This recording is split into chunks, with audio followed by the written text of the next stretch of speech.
ಅಜ್ಞಾತವಾಸವನ್ನು ಮುಗಿಸಿಕೊಂಡು ಹಸ್ತಿನಾವತಿಗೆ ಹಿಂತಿರುಗಿದರು.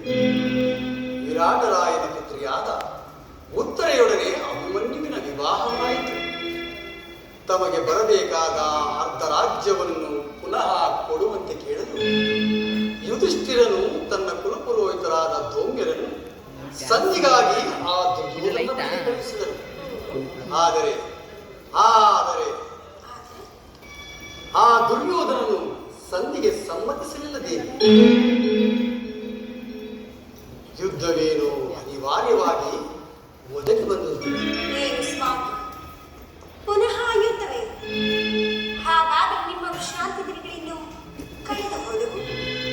ಗೋಪಿಕಾಂಗನೆಯರ ಕಟಾಕ್ಷ ಚಂದ್ರಿಕೆಯಿಂದ ತೊಯ್ದು ದ್ವಾರಕೆಯ ಕುಸುಮ ಶಯನದಲ್ಲಿ ಮಲಗಿ ಹರಮುಚ್ಚಿದ ಕಣ್ಣುಗಳಿಂದ ಅನಂತ ಭೋಗದ ಹಗಲುಗನಸು ಕಾಣುವುದು ನಿಮಗಿಂದ ಸಾಧ್ಯವಿಲ್ಲ ಸ್ವಾಮಿ. ಲೋಕ ಸೇವೆಯ ಹರಕೆಯನ್ನು ಹೊತ್ತಾಗಲೇ ಆ ನನ್ನ ವಿಶ್ರಾಂತಿ ದಿನಗಳು ಕೊನೆಗೊಂಡಿತು. ನಾನು ಅದಕ್ಕಾಗಿ ಚಿಂತಿಸುತ್ತಿಲ್ಲ. ಈ ಪ್ರಶಾಂತವಾದ ಮುಖಬಂದಿಯಾಗಬೇಕು. ಯುದ್ಧದ ಸಮಾಚಾರವನ್ನು ಕೇಳಿ ವೀರ ಹೃದಯವು ನರ್ತಿಸುವುದು ಸಹಜ. ಎಚ್ಚರ ವಹಿಸು. ಕಂಸ ಶಿಶುಪಾಲಾದಿ ದಾನವರನ್ನು ಸಂಹರಿಸಿದ. ನಿನ್ನ ಚಕ್ರದ ರಕ್ತದ ಶಿವಪುನಃ ಜಾಗೃತವಾಗಿದೆ. ಜಗತ್ತಿನ ಯಾವ ಮೂಲೆಯಲ್ಲಿ ಅದಾವ ದುಷ್ಕರ್ಮಿಗಳು ಜನ್ಮಿಸಿರುವರು ಅದರ ತೀಕ್ಷಣದಾರಿಗೆ ಆಹುತಿಯಾಗುವ ಸ್ವಾಮಿ. ಯುದ್ಧವೇನೋ ಒದಗಿ ಬಂದಂತೆ. ಆದರೆ ನಿನ್ನ ಪತಿಯು ನಿರಸ್ತ್ರ. ಆಯುಧಗಳನ್ನು ಧರಿಸಿ ಯಾರ ಪಕ್ಷವಾಗಿಯೂ ಕಾದಾಡುವುದಿಲ್ಲವೆಂದು ಪ್ರತಿಜ್ಞೆ ಮಾಡಿದರು. ಹಾಗಾದರೆ ಈ ಶೈಲಾಕಾರದ ಹೊಸ್ತಿಲನ್ನು ದಾಟಿದೆವು ಒಂದು ಅನುಕೂಲವಾದ ಮಾತಿಗೆ ದೊರೆತಂತ. ಈ ನಿಮ್ಮ ರಾಜನೀತಿ ಕೌಶಲವನ್ನು ನಾನೇಗ ತಿಳಿದಿದೆ. ಆದರೆ ಇದು